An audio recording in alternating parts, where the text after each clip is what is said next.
പാലമാകുന്നതിനു മുമ്പ് നിതിൻ ഗഡ്കരി പാലമായി. അമിത്ഷാ എവിടെ ഒപ്പിടാൻ പറഞ്ഞാലും മുഖ്യമന്ത്രി ഒപ്പിടും. ഈ തെരഞ്ഞെടുപ്പിൽ ഉജ്ജ്വലമായ തിരിച്ചുവരവുണ്ടാകും.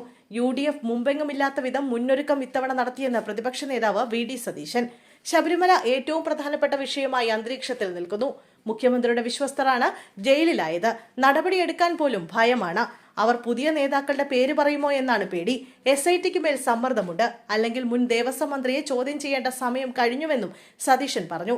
ജോൺ ബ്രിട്ടാസ് പാലമാകുന്നതിന് മുമ്പ് നിതിൻ ഗഡ്കരിയാണ് മുഖ്യമന്ത്രിയും BJPയും തമ്മിലുള്ള പാലമായത്. അമിത്ഷാ എവിടെ ഒപ്പിടാൻ പറഞ്ഞാലും മുഖ്യമന്ത്രി ഒപ്പിടും. ജമാഅത്ത് ഇസ്ലാമിയുമായി UDFന് സഖ്യമില്ല. അവരുടെ പിന്തുണ തേടി പോയിട്ടില്ല. അവരുടെ പിന്തുണ ആവശ്യമില്ല. നേരത്തെ ജമാഅത്തുമായി ബന്ധമില്ല എന്നാണ് മുഖ്യമന്ത്രി പറഞ്ഞത്. നേരത്തെ അവർക്ക് ബന്ധമുണ്ട്. നേരത്തെ ജമാഅത്ത് അമീറുമായി ചർച്ച നടത്തിയ ഫോട്ടോ പത്രത്തിലുണ്ടെന്ന് സതീശൻ പറഞ്ഞു.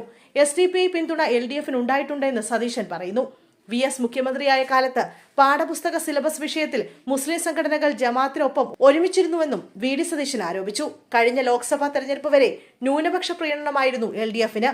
പൗരത്വ വിഷയത്തിൽ 800-ൽ അധികം കേസെടുത്തിട്ട് 100-ലധികം മാത്രമാണ് പിൻവലിച്ചത്. ലീഗിന്റെ പിന്നാലെ നടന്ന് കിട്ടില്ല എന്ന് പറഞ്ഞപ്പോൾ വർഗീയ പാർട്ടിയായി മാറി. വെൽഫെയർ പാർട്ടി പിന്തുണ വേണ്ട എന്ന് പറഞ്ഞിട്ടില്ല.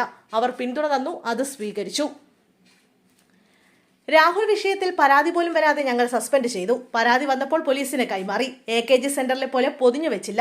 പരാതി വന്നു, 24 മണിക്കൂറിനകം പുറത്താക്കി. ലൈംഗികാരോപണമുള്ള നിരവധി പേർ മന്ത്രിസഭയിലുണ്ട്. അവരെ സംരക്ഷിക്കുകയാണ്. മുഖ്യമന്ത്രിക്ക് പാർട്ടി സെക്രട്ടറി ആയപ്പോൾ പരാതി കിട്ടിയില്ലേ? ഇപ്പോൾ അദ്ദേഹം മുഖ്യമന്ത്രിയുടെ ഓഫീസിലുണ്ട്. രാഹുൽ പുറത്തായതിനാൽ MLA സ്ഥാനം രാജിവെക്കേണ്ട കാര്യം പറയാനാകില്ലെന്നും VD സതീശൻ വ്യക്തമാക്കി. കൊല്ലത്ത് ഹൈവേ തകർന്നു വീണു. സംസ്ഥാന വ്യാപകമായി ഹൈവേ തകരുന്നു. സർക്കാരിന് ഒരു പരാതിയുമില്ല. റീലെടുക്കാൻ ഓടി നടന്നവർക്ക് ഒരു ഉത്തരവാദിത്വമില്ലേ? ഇന്നലെ 36 കുഞ്ഞുങ്ങൾ രക്ഷപ്പെട്ടതാണ്. അഴിമതിയാണ് നടന്നിരിക്കുന്നതെന്നും VD സതീശൻ വിമർശിച്ചു.